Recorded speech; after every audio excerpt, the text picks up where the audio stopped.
In this video, I'll show you how to link your Xbox Game Pass to Valorant, alright? It is pretty easy to do. Just head over to this link right here.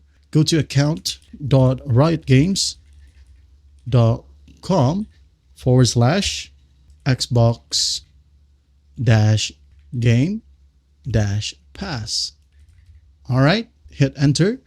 Don't worry, I'll leave this link in the description so you can easily click it and you'll be landed to this exact page.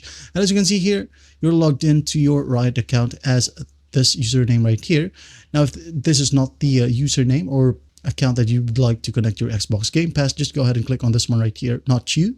And as you can see here, you can play all of your Riot games with a free Riot account. If you are an Xbox Game Pass member, sign in with your Xbox profile to unlock premium rewards and member-only benefits across our games. Just go ahead and click on link my Xbox profile right here. Alright, and it will require you to sign in with your Microsoft account. As you can see here, I have mine already signed in. I'm just going to click on it, so it will be automatic. And as you can see here, I have already linked my Microsoft or Xbox Game Pass account to my Riot client or Riot Games. You can go ahead and hit on continue right here. Alright.